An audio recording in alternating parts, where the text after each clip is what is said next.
나의 자녀 여러분, 내가 여러분에게 이렇게 쓰는 것은 여러분으로 하여금 죄를 짓지 않도록 하려는 것입니다. 누가 죄를 짓더라도 아버지 앞에서 변호해 주시는 분이 우리에게 계시는데 곧 의로우신 예수 그리스도이십니다. 그는 우리 죄를 위한 화목제물이시니 우리 죄만 위한 것이 아니라 온 세상을 위한 것입니다. 우리가 하나님의 계명을 지키면 이것으로 우리가 하나님을 참으로 알고 있음을 알게 됩니다. 하나님을 알고 있다고 하면서 하나님의 계명을 지키지 아니하는 사람은 거짓말쟁이요 그 사람 속에는 진리가 없습니다. 그러나 누구든지 하나님의 말씀을 지키면 그 사람 속에서는 하나님께 대한 사랑이 참으로 완성됩니다. 이것으로 우리가 하나님 안에 있음을 압니다. 하나님 안에 있다고 하는 사람은 자기도 그리스도께서 사신 것과 같이 마땅히 그렇게 살아가야 합니다. 아멘. 오늘 읽은 요한일서 2장 1절 말씀을 다시 한번 읽어보면, 나의 자녀 여러분, 내가 여러분에게 이렇게 쓰는 것은 여러분으로 하여금 죄를 짓지 않도록 하려는 것입니다. 정말 성경에 분명히 그렇게 기록되어져 있어요. 죄를 짓지 않게 하려고 이 말씀을 쓰고 있는 겁니다. 여러분 중에 아직까지 죄를 안 짓고 사는 이 기적의 삶의 체험이 없으신 분들은 오늘 하나님께서 어떻게 그 일을 가능하게 하시는지, 여러분에게 어떻게 이 놀라운 기적의 삶이 여러분에게 일어날 수 있겠는지를 여러분이 정말 깨닫고 실제로 누리게 되는 역사가 있기를 축복합니다. 하나님의 말씀은 거짓말이 아니시고 괜히 빈말로 하신 게 아닙니다. 우리로 하여금 죄를 짓지 않게 하시려고 우리 주님의 십자가의 복음이 우리에게 주어진 겁니다. 도대체 우리가 이렇게 늘 죄에 무너지고 또 죄에 무너지는 일을 반복해서 사는데 하나님께서 우리에게 완전한 용서의 은혜를 주신 거예요. 우리가 죄 지을 때마다 하나님의 방법은 또 용서하시는 거예요. 우리가 또 죄에 넘어질 때마다 하나님의 방법은 또 우리를 그걸 깨끗게 하시는 거예요. 그게 속죄의 은혜라고 말하는 거죠. 근데 그거면 충분하잖아요. 네. 근데 하나님의 마음은 그 정도가 아니었습니다. 하나님은 우리에게 이렇게 완전한 용서의 은혜를 주시는 이유는, 하나님의 뜻은 결국은 우리가 다시는 죄를 짓지 않는 자가 되게 하게 하시려고 그렇게 하신 거예요. 하나님께서 우리에게 완전한 용서의 은혜를 주신 것을 잘못 받아들이면 죄 지어도 되겠네, 이렇게 되는 거예요. 하나님은 우리의 모든 죄를 다 사하십니다. 어떤 죄를 지어도 다 용서하십니다. 과거에 지은 죄, 지금 짓고 있는 죄, 앞으로 지을 죄까지 다 용서하셨습니다. 여러분, 이 말씀을 잘못 받아들이면 그러면 죄 지어도 되겠네, 다 용서해 주신다니까, 이미 다 용서하셨다니까. 용서의 은혜는 이미 주어졌습니다. 우리를 의롭다고 하셨고 거룩하다고 하셨어요. 그러면 이제 죄 짓고 살아도 되겠네. 그 구원파 이단이 그 점을 파고 들어와서 사람의 마음을 사로잡은 거예요. 그렇다 하는 거예요. 이제는 죄 지어도 상관없다. 회개 기도는 믿음이 없어서 하는 거래. 이제는 11조 주일 성수 다 의미가 없다. 그냥 기뻐만 하며 살면 된다. 모든 죄가 다 사함받았다. 어떤 죄를 지어도 다 용서받는다. 그러니까 이제는 기쁘게만 살아라. 처음에 들을 때는요, 이게 진짜 복음 같아요. 그래서 얼마나 많은 유명한 사람들, 연예인들 그 구원파로 넘어졌는지 모릅니다. 한국 교회가 크게 정말 그 일로 인해서 휘청거렸을 정도. 그건 미혹이에요. 하나님의 마음을 완전히 왜곡하는 겁니다. 마귀가 복음인 것처럼 하면서 마지막에 영혼을 사로잡아 버려요. 그 핵심이 뭐냐면, 죄 지어도 되겠네, 완전히 용서하셨으니까. 십자가의 은혜는 완전히 용서하시는 은혜니까. 여러분, 하나님의 진짜 마음은 죄 지어도 되겠네가 아니고 이제는 죄 짓지 않게 하시려고 완전한 용서의 은혜를 주신 거예요. 여러분, 서커스 중에 이 줄타기 서커스 또는 이렇게 그네 타는 서커스, 뭐 정말 보기만 해도 아슬아슬하잖아요. 저거 조금이라도 실수하면 그냥 떨어져서 중상을 입든지 죽든지 할 수 있는 그런 정말 위험한 묘기들을 서커스에서 행할 때 그 밑에 그물을 칩니다. 그물을. 자, 이 그물은 떨어져도 죽지는 않는 거예요. 뭐 창피하긴 하겠죠, 그죠? 네. 돈 받고 서커스 하는데 떨어지면 얼마나 창피해요. 그렇지만 창피한 게 낫지 죽는 것보다, 그죠? 그러니까 밑에다가 그물을 이렇게 치잖아요. 자, 그물 치는 뜻이 뭐예요? 떨어져라, 떨어져라. 그래서 그물 치는 겁니까? 그렇지 않지요. 떨어져도 괜찮으니까 담대하게 묘기를 부려보라. 훈련 받은 대로, 그동안 연습한 대로 한번 마음껏 기량을 발휘해봐라. 혹시 그러다가 떨어지면 그래도 받쳐줘. 죽지는 않아. 그러니까 그 위에서 줄을 타고 또는 그네를 탈 때 두려운 마음이 없으니까 그저 자세가 완벽한 자세를 갖출 수 있게 되는 거예요. 사람이 마음에 조금이라도 두려운 마음이 들면 움츠러들잖아요. 결국 그렇게 해서 떨어지는 거죠. 하나님께서 왜 우리에게 완전한 용서의 은혜를 주셨나? 그것은 하나님이 우리에게 죄를 지어도 괜찮다고 허락하신 게 아니라, 죄 지어도 괜찮아? 너 어떤 죄를 지어도 다 용서해 줘? 그 말은 죄 지으라, 죄 지으라 이 말씀이 아닌 겁니다.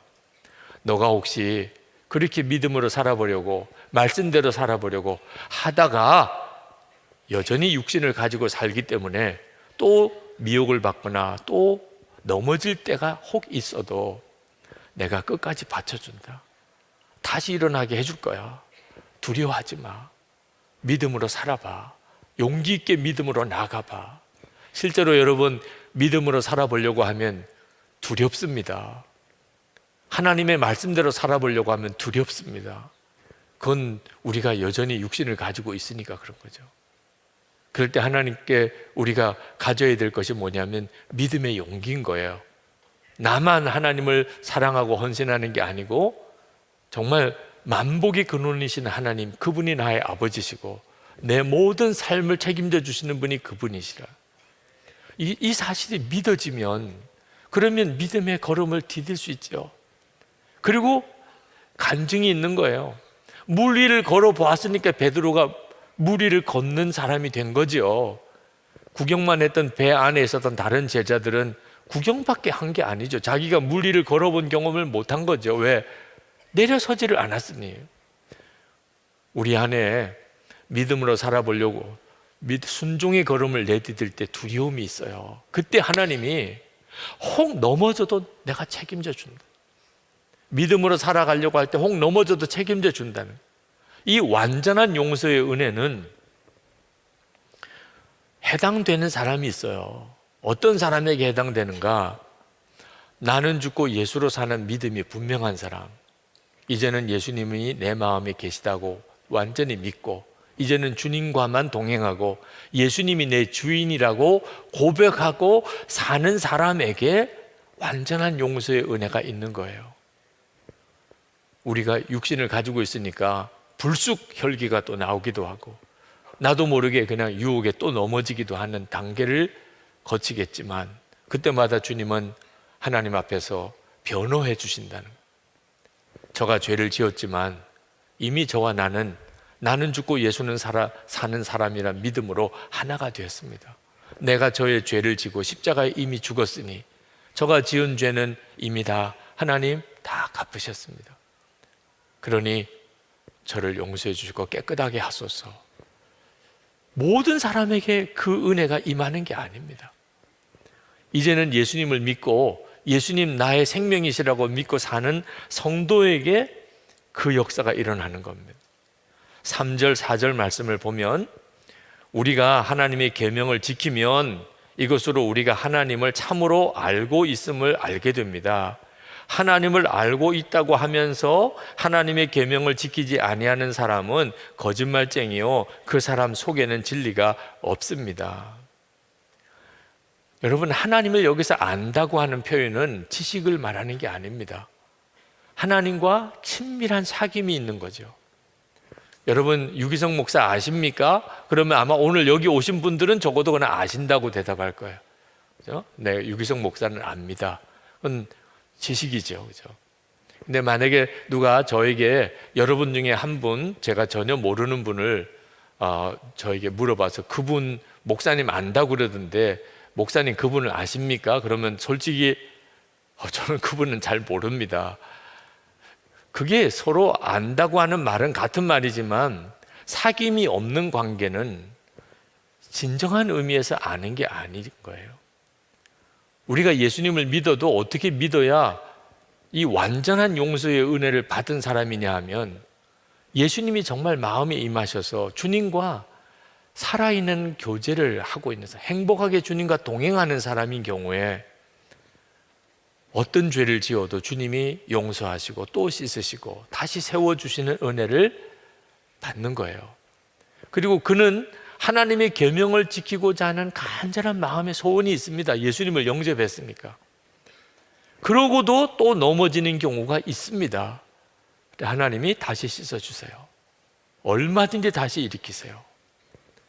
그런데 예수님과 내가 온전히 연합된 자라는 사실도 믿지도 않고 예수님과 함께 내가 죽었고 예수님으로 사는 것도 내가 아직도 믿지도 않고 내 마음에 하나님 뜻대로 살고 싶은 마음의 소원도 없는데 죄 지은 것마다 하나님이 다 용서하시고 또 용서하시는 것은 아닙니다.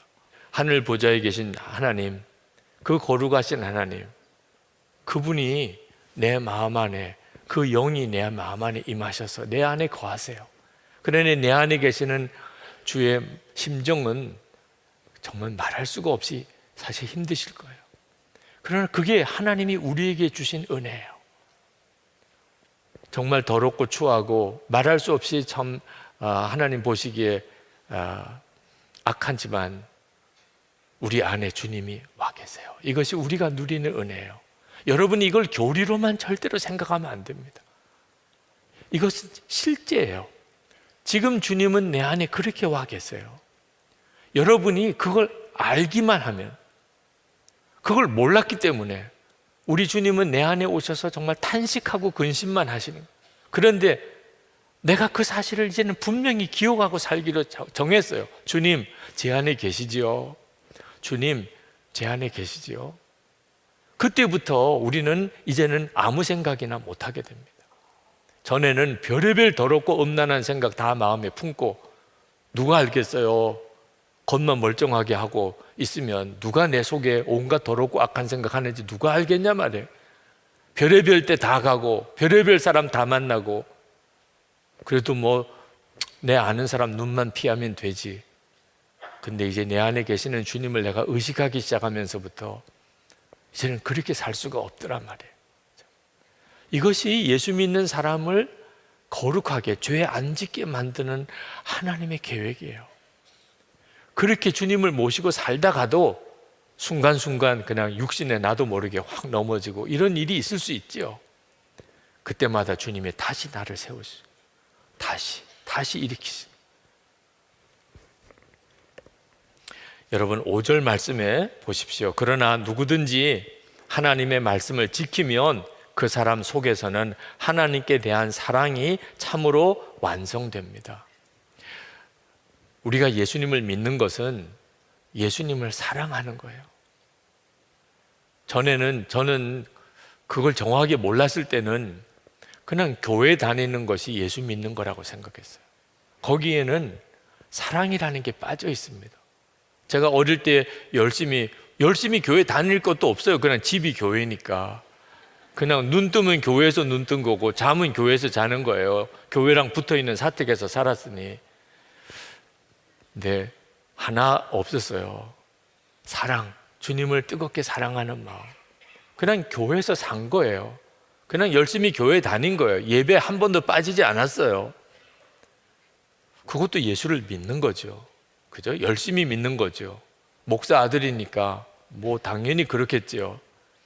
그런데 거기에는 실제적으로 죄 짓지 않게 되는 능력이 없었어요. 하나님의 말씀을 잘 지키는 그런 열심은 없었어요. 사랑이 없었으니까. 그런데 예수님이 제 안에 계시다는 것을 알고 충격을 받고 그때부터 내 안에 주님이 계시단 말이야. 그게 나에게 온통 관심이 되면서 주님을 알기 시작했어요. 내 안에 계신 주님의 역사를 깨닫기 시작하고 그 주님을 느끼기 시작하고 주님을 바라보기 시작하고 그러면서 일어난 변화가 사랑이에요. 그 주님에 대한 사랑 때문에 그다음부터 주님의 계명을 지키는 게 완전히 다르게 느껴지는 거예요. 전에는 힘들어, 너무 부담돼, 요렇게까지 해야 되는 거야. 사실 여러분, 교회 다니면서 교회 안 다닐 때는 안 해도 되는 일들이 얼마나 많이 해야 돼요. 주일 예배 드리러 오는 것도 그렇죠. 그죠? 이렇게 기도 생활 해야 되는 것도 그렇죠. 그런데 전에 주님과 사랑의 관계 속에 있지 않았을 때는 다 힘들어, 부담스러워, 사람 눈치 보고 그저 적당한 선에서 하자 이렇게 생각했는데 주님을 사랑하게 되니까 완전히 달라졌어요. 그 자체가 기쁨이 됐어요. 하나님을 사랑하게 되면 우리가 이 세상이 악하다고 그래서 한탄만 하지 않게 됩니다. 하나님, 그렇군요. 그래서 내가 여기에 사는군요. 그래서 내가 이 직장에 오게 하신 거군요. 그래서 내가 이 집안에 내가 있게 하신 거군요. 알겠어요, 주님. 제가 기도로 섬기죠. 제가 여기서 빛의 사명을 감당하겠습니다. 죄 짓지 않고 하나님 말씀대로 사는 것이 기쁨이 돼요. 그게 억지로 해야 되는 사명이 아닙니다. 그게 너무너무 기뻐요. 왜? 주님을 사랑하니까. 여러분, 예수님을 얼마나 믿었느냐 하는 것보다 더 중요한 것이 예수님과 얼마나 친밀하게 동행했었느냐 하는 거예요. 그러면 사랑으로 모든 삶을 살게 됩니다. 이제는 의무나 율법으로 살지 않아요. 사랑으로 살게 되니까, 그러니까 더 이상 죄에 무너지는 일이 없어지는 거예요. 사랑으로 하나님의 계명을 지키면 얼마든지 지켜냅니다. 기쁨이 돼요. 여러분 중에 아직까지 나는 주님과 친밀히 동행한 것에 대해서 자신이 없다, 그러면 지금부터 하세요. 오늘부터. 아직까지 영적으로 어린아이니까 좀 걸음마하는 과정이 비틀거리기도 하고 넘어질지 모르지만 그래도 나는 오늘부터 시작했다. 그걸 내가 지속하기 위해서 매일 일기를 쓰고, 나 혼자서만 하면 또 중단할 수도 있으니까 만천하에 공개하겠다. 여러분이 오늘 그날로 삼으세요. 주님과 친밀히 동행하는 그날, 언젠가는 시작하는 날이 있어야 1년도 있고 3년도 있고 5년이 있는 거 아니에요? 시작도 안 했으니까 주님과 친밀히 동행한 연한이 없는 거거든요. 여러분이 주님과 친밀히 동행하는 삶을 사는 일은 여러분의 삶 전체를 바꿔요. 율법적으로 신앙생활 하던 데서 사랑으로, 기쁨으로 신앙생활 하게 됩니다. 하나님 안에서 사는 거예요. 이제는 그냥 막연하게 하나님을 믿고 사는 게 아니고 하나님 안에서 살아요. 그러니 얼마나 편안해요.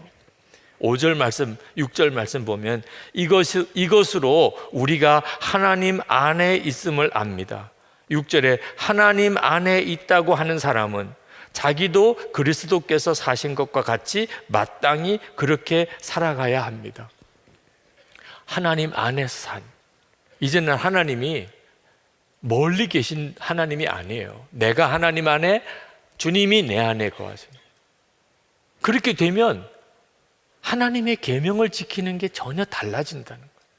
예수님처럼 살게 돼요. 내 안에 사신 분이 주님이시니까. 그 예수님의 삶의 핵심이 사랑이에요. 원수까지 십자가 못 박아 죽이는 그들을 위해서도 기도하시고 십자가에 죽으신 분이 예수님이잖아요. 그 예수님이 내 안에 사시니 우리도 사랑하게 됩니다.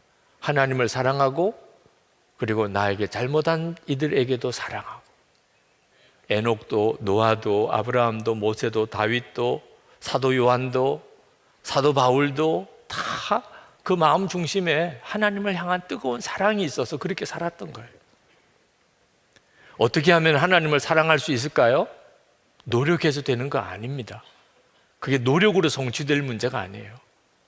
그냥 믿는 거예요.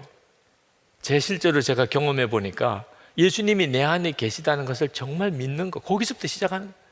예수님이 내 안에 계시다는 것을 항상 기억하려고, 믿으니까 기억하는 거죠.